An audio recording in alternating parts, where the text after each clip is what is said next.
நமஸ்காரம். உங்கள் அன்பிற்கும் அபிமானத்திற்கும் ஒரு வித்யாபுத்திரன் பிஆர் ராஜா குளத்துழுந்து பேசுகிறேன். ஸ்ரீநாம் மாத்திரை நமக. இதனுடைய 675வது வீடியோ. லலிதா சாஸ்திரநாமத்தினுடைய மீனை பார்த்துன்னு வரோம். இது வரைக்கும் 120 நாமாவளி பார்த்தாச்சு. 121 ஆரம்பிக்க போகிறோம். இன்றைக்கி இந்த ஆரம்பிக்கிறதுக்கு முன்னாடி ஜஸ்ட் ஐ வாண்ட் இன்றைக்கி திருப்பதி இன்னும் ஒரு 4-5 வேஷ்டி மாற்றி கட்டியிருந்தேன். சரி, எனக்கு ஒரு நாள் கட்டின வேஷ்டி அடுத்த நாள் கட்ட மாட்டோம். அது அழுக்கில் நான் கூட போட்டுருவாரு. இந்த வேஷ்டி கட்டு சுகமாக இருந்தது. அதாவது மனசுக்கு உடம்பு மனசு எல்லாம் லயிக்கணும். நம்ம போடக்கூடிய ட்ரெஸ்ஸை வச்சுட்டேன். நம்ம வைஷ்ணவி வசூதன் அமெரிக்காவில் இருக்கா. 3 குழந்தை, அவளுக்கு 3 பிள்ளைகள். அம்பத்தூர் சேர்ந்தவோ. அவள் பிரகாஷ்னு ஒரு கடை இருக்குது அம்பத்தூரில். எங்கள் அக்காத்துக்கெல்லாம் கூட சப்ளை பண்ணுறவர் அவர். அவர் மூலமாக எனக்கு பூர்ணாபிஷேகத்துக்கு அம்பாள் கல்யாணத்துக்கும் மூலவர் அம்பாள் சிவனுக்கு புடவை வேஷ்டி வாங்கி அமைச்சிருந்தேன். எனக்கு 2 வேஷ்டி வாங்கி அமைச்சிருந்தேன். அது ஒரு வேஷ்டி தான் கட்டின்னு இருக்கேன். இப்போ நான் இன்னொரு வேஷ்டி அது ஒன்றும் எடுக்கலை, வச்சுருக்கேன். இது இந்த மாதிரி இருந்தால் போதும். அதாவது எதுக்கு சொல்கிறேன்னா, ஜெரிக்கையெல்லாம் போட்டு படான்னு இந்த படா மாட்டிருக்குது. கட்டையே உள்ளது. அது குத்த ஆரம்பிச்சது ஜெரிகைகள்லாம். அது நூல் பார்டரே இருந்தாலும் போதும். எங்கள் அம்மா சொல்கிறது இப்போ ஞாபகம் வருது. இந்த கனகரமாக புடவை வாங்கி கொடுத்தாங்க. முடியவே இல்லைடா, 85 வயசில் அழுவா. முடியவே இல்லை, நாளை தூக்கவே முடியல. அப்புறமா சுங்குடி புடவை வாங்கி கொடுத்தமிச்சேன். இந்த காட்டனில் இருக்க சுகம் வேறு எதுலையுமே கிடையாது. இப்போ நிறைய இந்த ராமராஜ் எல்லாம் விற்கிறான். காட்டன் பியூர் காட்டன் போடுறான். காட்டனே கிடையாது. இது கடைசி பார்த்தா லினன் வேஷ்டின்றா. அப்படியே வரட்டையாட நிற்கிறது முடியாது. எத்தனை தடவை நினச்சாலும் அந்த சாஃப்ட்னஸ் வரமாட்டேங்குது. காட்டனில் மட்டும்தான் வரும். சாதா காடா வேஷ்டி வாங்கி கொடுத்தோட கட்டிடலாம். நல்லா ஞாபகம் வச்சுக்கோங்க. காட்டனுக்கு அந்த மகுசு உண்டு எப்பயுமே. எதுக்கு சொல்ல வரேன்னா, கட்டின உடனே ஒரு மனசுக்கு வருது. மனசே உடம்புக்கு ஒரு ஹிதமாக இருக்குது. அதை ஜஸ்ட் ஐ வாண்ட் கன்வே. நான் குரு பக்தியில் நான் கட்டிக்கணும் ஆசைப்பட்டேன். சரி மாதிரி அட்லீஸ்ட் இதை பார்த்து அவள் பாவம் அவள் அமெரிக்காவிலேருந்து ஆர்டர் பண்ணிட்டு இங்கே எனக்கு டெலிவரி பண்ணிட்டான். சரி, நான் கட்டி இந்த காமிச்சாதான் நான் பார்க்க முடியும். அவளை பார்க்க முடியும். அதுக்காக காமிக்கிறேன். எனக்கு முன்னாடி 2-3 தடவை இது நினச்சி 3-4 தடவை நினச்சாச்சு இது. ஸோ கம்மிங் டு இந்த லலிதா சாஸ்திரநாமத்தினுடைய மீனிங் பார்க்க போகிறோம். மீனிங் பார்க்கறதுக்கு முன்னாடி 1 or 2 points just I want to cover. G Sankara Narayanan ஒருத்தர். அவர் அவள் குரு பரம்பரை. இந்த குரு பரம்பரையில் எப்படின்னா, என்னுடைய ஸ்ரீகுரு சம்பகாம்பா, பரமகுரு பாலானந்தநாதர், பரமேஸ்வரி குரு சிதானந்தநாதர் சுப்பிரமணிய சார். அதே மாதிரி அவள் பராபர குரு குஹானந்தநாதர் காசியில் இருந்தவர். அந்த பரம்பரையில் சிதானந்தருக்கு கீழே வந்தவ முக்தாம்பான்னு ஒரு அம்மா. இவ தான் இந்த முக்தாம்பா. இந்த ஃபோட்டோ போட்டு நான் காமிச்சதுனால அவள் குருமாதாக்கு மாதிரி பண்ணியிருக்கார். அவர் சங்கர நாராயணர். மேலே காமாட்சி அம்பாள் இருக்க. காமாட்சி கீழே உட்காந்துருக்க மாதிரி இருக்குது. 2 பக்கத்தில் குஹானந்தநாதரும் சிதானந்தநாதரும் உட்காந்துருக்கா. இது மாமா, அது நான் போட்டிருக்கேன், எப்படி இருக்குன்னு. First class அமைஞ்சிருக்குப்பா. குரு கடாட்சம் கட்டாயம் இருக்கும் உனக்கு. இல்லைன்னா குருவாரத்தில் இது அமைச்சிருக்க பண்ணியிருக்க மாட்டேன்னு. இன்னைக்கு தான்மா வந்ததுன்னார். சரி, பார்க்கும்போதே ஒரு மனசில் ப்ரெசன்ட்னஸ் வரும். இந்த குருவை எப்படி கொண்டாடணும் நமக்கு தெரியணும். இவர் அவதூதர். இவர் நங்கநல்லூர் இருந்தவர் அந்த காலத்து 50 வருஷத்துக்கு முன்னாடி. இவர் தான் ஆயிரக்கணக்கான பெண்களுக்கு இந்த ஸ்ரீவித்யா தீட்சையை எடுத்து வச்சு சிதானந்தநாதர் சுப்பிரமணிய சார் பேர் வாத்தியார் இருந்தவர். இவர் வாத்தியார் தசஸ் டீச்சர், ஸ்கூல் டீச்சராக இருந்தவர். இதை சொல்லி ஆரம்பிக்கிறேன்னா, இதே மாதிரி எனக்கு ரமான்னு ஒரு ரமா லக்ஷ்மணன், அவள் ஆத்துக்கார் அவள் லாயர் ஃபேமிலி. அவள் லாயர், அதாவது அவள் மாமனார் எல்லாமே பரம்பரையாக லாயர்ஸ். அவள் திருப்பூரில் இருக்காவா. ஸோ அவள் மாதிரி சொல்லியிருந்தே இருந்தா, என் குரு ஆற்றுல ஸ்ரீசக்கரம் போடுவானு. நானும் போடுவோம் மாமா ஸ்ரீசக்கரம் படி போடும். ஸோ அவள் ஆற்றுல 10க்கு 10 சைஸில் மனை வாங்கி வச்சுருக்கலாம். தேக்குமார பழக. அவள் மாமியார் ஒன்று, அவள் ஒன்று.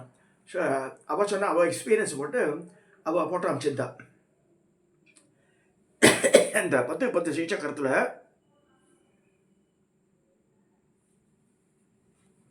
அவள் மாவு இதுலேயே அரிசி மாலையை போட்ட ஸ்ரீசக்கரம் பாருங்க.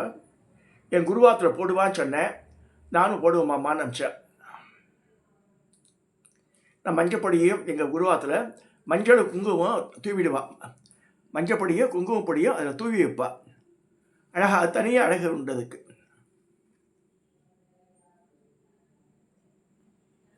This was drawn by Shrimati Rama Lakshmanan. அதே மாதிரி சொல்லி அவாத்தில் வந்து ஒரு காரிய சித்திக்காக ஸ்ரீசக்கரத்து மேலே ஒரு தீபத்தை ஏற்றி வச்சு ஒரு மண்டல காலம் பூஜை பண்ணால் டக்கு நடந்துருமா. அதையும் கன்வே பண்ணுறேன் உங்களுக்கு. இந்த காமாட்சி அம்மன் விளக்கு ஏற்றி வச்சுருக்கா பாருங்க. அப்படி சொல்லும்போது என்ன சொல்லி ஏற்றுவேன்னு கேட்டேன் நான். அப்போ வந்து இந்த மீனாட்சி அம்மன் பிள்ளை தமிழ் இருக்கு இல்லையா, இந்த ஒரு சினிமா வந்து ஆதிபராசக்தி அனுவான்னு நினைக்கிறேன், ஐம் நாட் ஷுர். அதில் வந்து குமர 5 வயசு பையன் திருச்செந்தூர் வந்து பேச்சு வருது. மதுரைக்கு வரும்போது திருமலை நாயக்கரோட ஆட்சி நல்லா வரவேற்கிறார். அப்போ வந்து ராஜா வந்து மரியாதை பண்ணி உட்காத்தி வச்சு பண்ணும்போது அப்புறம் தான் மீனாட்சி அம்மன் பிள்ளை தமிழ் அரங்கேற்றம் பண்ணுறாருங்க. பண்ணும்போது அம்பாள் வந்து அப்படியே வந்துடுறா.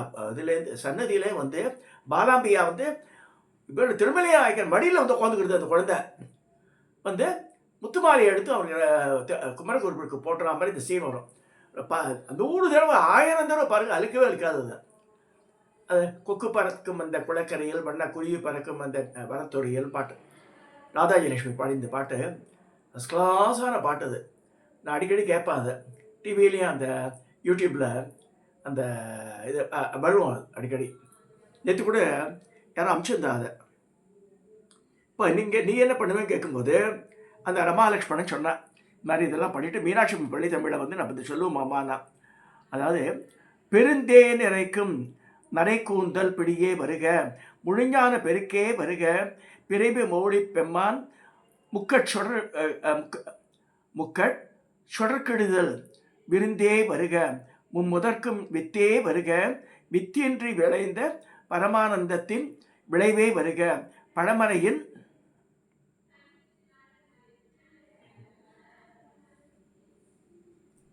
குருத்தே வருக, அருள்பழுத்த கொம்பே வருக, திருக்கடை கொழித்த கருணை பெருவெள்ளம் குடவார் பிறவி பெரும்பிணிக்கோர் மருந்தே வருக, பசுங்குதலை மழலை கிளியே வருக, மலையத்துவஜன் பெற்ற பெருவாழ்வே வருக வருகவேன் பாடி. இந்த பாடலை பாடிய வண்ணம் விளக்கை ஏற்றினால் இறையருள் ஒளியில் விளங்கியிருப்பாள். விருந்தினரை அழைத்து உபச்சாரம் செய்ய வேண்டியது போல நம்முடைய தலையாய கடமையாகும். அது மாதிரி அம்பாளை அந்த மாதிரி இது பண்ணோம். அதுக்கப்புறம் அந்த விளக்கை ஏற்றிட்டு இந்த விளக்கே திருவிளக்கே அந்த அந்த அது அந்த அந்த ஸ்லோகம் சொல்லுவாள். இதை சொல்லி ஆரம்பிக்கிற லலிதா சஹஸ்ரநாமத்தோட மீனிங் இன்னைக்கு. ஏன்னா திருப்பி மிஸ் பண்ணிவிடுவேன். அதனால தான் ஜஸ்ட் ஸ்டார்டட் திஸ். இப்போ 121வது நாமாவளியில் மீனிங் பார்க்க போகிறோம். இப்போ பயாபகா, பயத்தை போக்குகிறவள், நீர் நிலம் முதலியவற்றில் ஏற்படும் எல்லா பயங்களையும் போக்குகிறாள். அதனால் அம்பாளுக்கு வந்து பயாபகான்னு பேர். நமக்கு அதாவது இப்போ பரவாயில்ல, எலக்ட்ரிசிட்டிலாம் இருக்கும். ஒரு 50-100 வருஷத்துக்கு முன்னாடி நிறைய இடத்துல கரண்ட் இருக்காது, இருட்டாக இருக்கும். வெளியில் போனவா ஒழுங்காக வீடு வந்து சேரணும், மாதிரிலாம் பயம் இருக்கும். அதே மாதிரி வெளியூர் போகிறேன்னு வச்சுக்கலாம், ஒன்றுமே புரியாது. நான் ஒரு 10 வருஷத்துக்கு முன்னாடி 10 இல்லை 8 வருஷம் வச்சுக்கோங்களேன், ஒரு 6-7 வருஷம் இருக்கும். அப்போ யூரோப் டூர் போயிருக்கும்போது சில இடத்துல மிலான் அதெல்லாம் போகும்போது இரவு நேரம் ராத்திரி 12 மணி 1 மணி டாக்ஸி ஓட்டு போகிறான். 2 சைடில் கும்மிட்டாக இருக்குது, நடுவில் இருந்து லைட்டெல்லாம் எரியிறது, நீர்நிலையாக இருக்குது. நம்ம ஊர் கட்டை ஏறி போகிற மாதிரி இருக்குது, இடத்த பார்த்தாது. ஸோ ஒழுங்காக போய் அந்த இடத்த போய் சேரணும் யாருன்னு. இந்த நேபிள்ஸ் கிப்பிள்ஸ்லாம் வரும்போது வி ஷுட் சி. டே டைமில் பரவாயில்ல, பயம் இருக்காது. இரவு நேரத்தில் தனி. அப்போ அம்பாளை தான் தியானம் பண்ணுவோம். அதுதான் சொல்கிறா, அம்பாளை தியானம் பண்ணால் அவளுக்கு பயம் வராதுன்னு சொல்ல. இங்கே சப்தசதியிலே 12வது இதே வருத்தில் பின்வரும் ஸ்லோகங்கள் உள்ளன. யுத்தேஷி சரிதம் என்னே துஷ்ட தைத்திய விபர்கணம். அது மாதிரி ஒரு ஸ்லோகம் போடுது. என்னென்னா யுத்த காலத்தில் இருட்டு நேரத்தில் பகைவர் நிறைஞ்சிருக்கிற இடத்துல அதெல்லாம் பயம் வராமல் இருக்கணும்னா அம்பாளை தியானிக்கணும்னு சொல்லியிருக்கு. அடுத்து 122 சாம்பவி. சாம்பவி பேரு சம்புவின் பத்திரியாவோ, அதனால சாம்பவியின் பேரு. பக்தர்களுக்கு சுகத்தை அளிப்பவர் சம்பு என்று விஷ்ணு சஹஸ்ரநாமமே சொல்றது. 38வது நாமக்கு ஆச்சாரியால் பாஷ்யம். சிவபக்தர்களின் சாம்பவர்களின் தாய் கௌடபாதருடைய வித்யாரத்ன சூத்திரங்களில் சாம்பவி தேவி குறிப்பிடப்படுகிறார். சத்த குணரூபிணி, வெண்மை நிறம், ருத்ரபத்னி, சாமவேதமயமான உத்தராம் நாய மந்திரங்களை பிறப்பித்தவள் வருது. அப்ப நவராத்திரி காலத்தில் 8 வயது பெண் குழந்தைங்க சாம்பவி என்று பெயரிட்டு பூஜை செய்வார்கள். அதாவது 2 வயசு குழந்தையுமே குமாரி, அடுத்து 3 வயசுக்கு வந்து திரிமூர்த்தி, 4 வயசுல கல்யாணி, 5 வயசு பொண்ணா இருந்தா ரோகிணி, 6 வயசுனா காளிகா, 7 வயசு சண்டிகா, 8 வயசு சாம்பவி, 9 வயசுனா துர்கா, 10 வயசு இந்த பொண்ணு வந்து சுபத்ரான்னு பேர். குமாரி 2 வயசு பொண்ணை பார்த்தா துக்க தாரித்ய நாசனம், சத்ரு அழிவு, தன் ஆயுள் பலம் இவளை வளர்ச்சி. திருமூர்த்திக்கு பூஜை பண்ணா ஆயுள் தனம் தானியம் சந்ததி விருத்தி. கல்யாணிக்கு பூஜை பண்ணா கல்வி ஜெயம் ராஜ்யம் சுகம். ரோகிணிக்கு வந்து அதாவது 5 வயசு குழந்தைக்கு ரோகநாசம். அது காளிகாக்கு 6 வயசு குழந்தைக்கு பண்ண சத்ருநாசம். சண்டிகா 7 வயசு குழந்தைக்கு பண்ண ஐஸ்வர்யமும் தனமும் சேரும். அடுத்து சாம்பவி 9 வயசு குழந்தை ராஜவசியம், துக்கம், தாரித்ய நாசனம், யுத்தத்தில் வெற்றி. 9 வயசு குழந்தை துர்கா குரூர எதிரியின் அழிவு, உக்கரமான காரியங்களை சாதிப்பது, பரலோக நன்மை.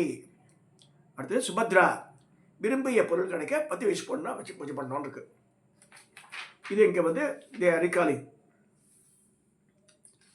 123வது நாமாவளி சாரதாராத்தியா. சாரதையால் வெளிப்படத்தக்கவள். சாரதை என்றால் சரஸ்வதி, அதாவது வசுனி முதலான வாக்தேவ தேவர்கள். சரத்துதிவில் வெளிப்படத்தக்கவள் அப்படி எடுத்துக்கலாத. சாரதாராத்தியான சரத்துதியில் வெளிப்படத்தக்கவள். சித்திரை வைகாசி மாதங்கள் வசந்த ருது, ஐப்பசி கார்த்திகை சரத்துது என்று சொல்லப்படும். இந்த 2 ருதுக்களிலும் வரும் நவராத்திரிக்கு முறையே வசந்த நவராத்திரி, சாரதா நவராத்திரி பெயர். இவர் 2 பேரும் வந்து யமனோட கோரப்பட்டு அப்போதான் வந்து ஊரில் வந்து அழிவு நல்ல நோய்கள்லாம் நிறைய பரவும். அந்த நேரத்தை தப்பிக்கிறதுக்கு அம்பாளை பூஜை பண்ணோன்னு இருக்கு. அடுத்தாக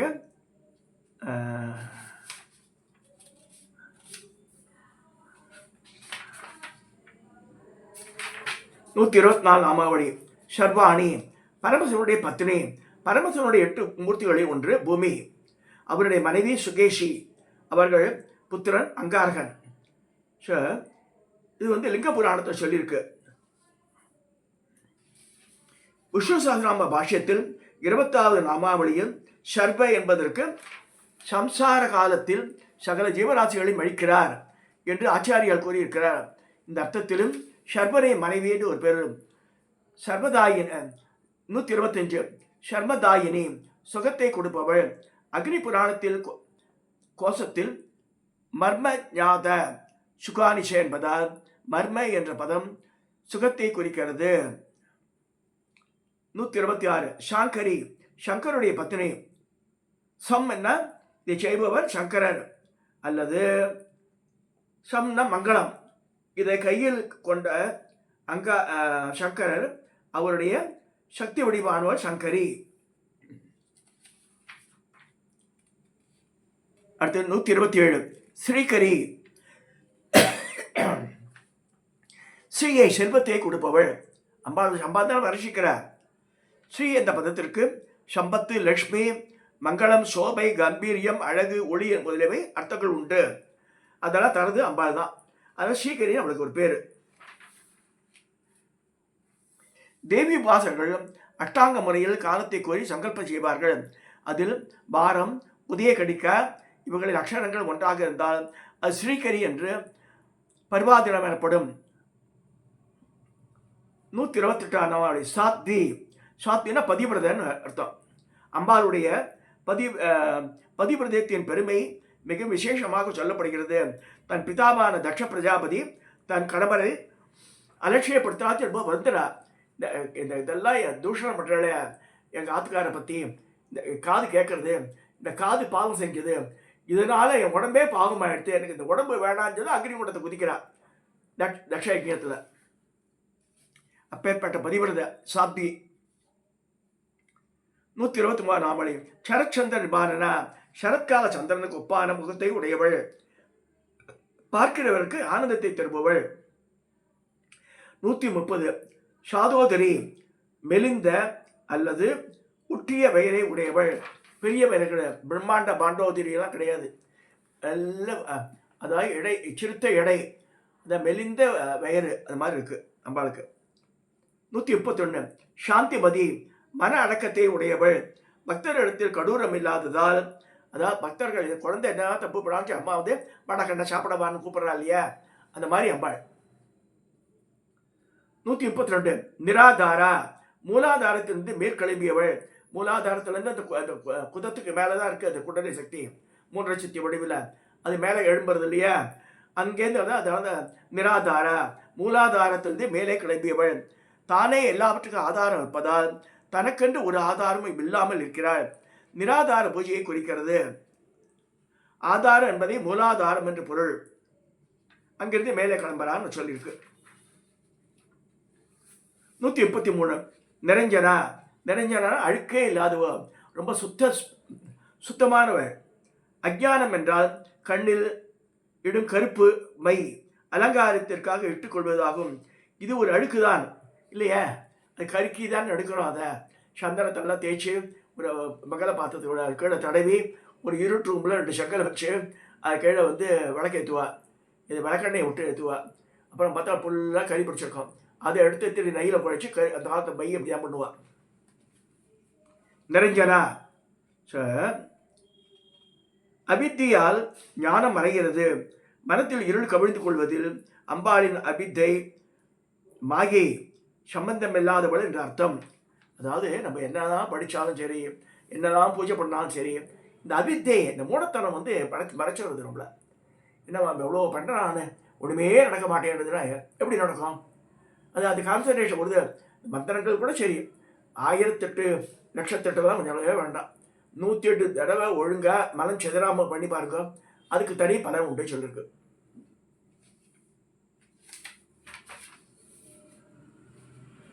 நிர்மலா. 135 நாமாவளி. அப்பள் அழுக்கு இல்லாதவள், ஆணவம் என்ற மனம் இல்லாதவள் ஆகையால் விஞ்ஞான கேவலர் என்ற மனம் இல்லாதவள், தமோகுணம் என்ற மனம் இல்லாதவள், அவித்யை என்ற மனம் இல்லாதவள். அவ வந்து ஆனால் என்ன சொல்றா, வித்யா அவித்யா சுரூபிணி ரெண்டுத்துக்கு அவ தான் தலைவி, அதையும் சொல்லிருக்கு.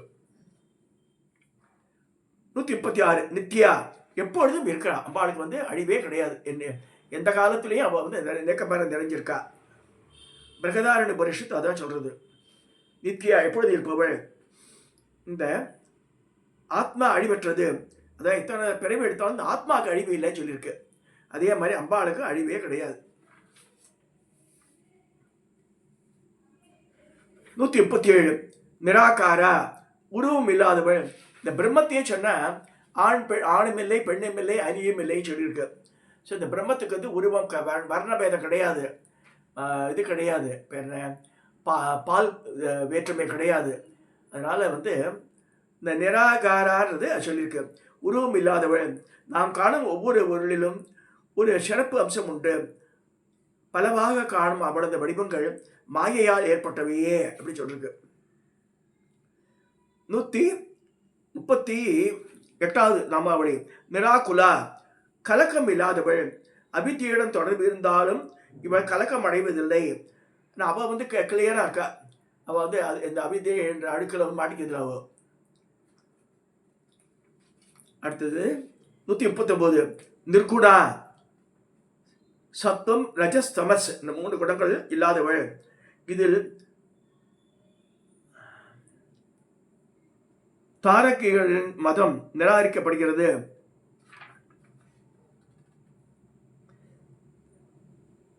தார்க்கிகளின் மதம் ஒவ்வொருத்தரும் ஒவ்வொரு மதத்தில் ஒன்று சொல்கிறா இல்லையா, அதான் நிராகரிச்சிடறா. ஸ்ரீ மதாச்சாரியார்களும் விஷ்ணு சஹஸ்ரநாம பாஷ்யத்தில் நாம இதே ஸ்ருதியை மேற்கோள் காட்டி இப்படி அர்த்தம் கூறுகின்றனர். 140 நிஷ்கலா அம்சங்களோடு அவயங்களோடு கூடியிருக்காதவள். இது பிரம்மத்தில் அங்கங்கள் உண்டு என்பதை கருத்தை நிராகரிக்கிறது. இது வந்து எதுவுமே கிடையாது, அங்கமே கிடையாதுன்றதுல. உண்மையில் ஜீவஸ்வரூபம் ஈஸ்வரனை காட்டிலும் வேறாக இல்லை. ஆயினும் விவகார தசையில் அவித்தியால் ஏற்பட்ட உபாதியின் மூலம் ஜீவனுக்கும் ஈஸ்வரனுக்கும் பேதத்தை கல்பித்து கூறலாம். இது வாஸ்தவம் அல்ல. இதெல்லாம் வந்து மாயை தான் சொல்லியிருக்கு.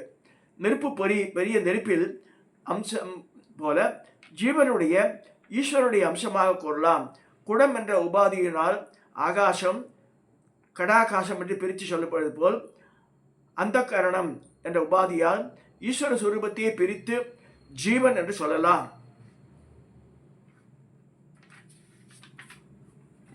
இது நிஷ்கலா. சார் நிஷ்கலான அவளுக்கு வந்து எந்த அவயங்களோட கூடி இல்லாதவள்னு அர்த்தம்.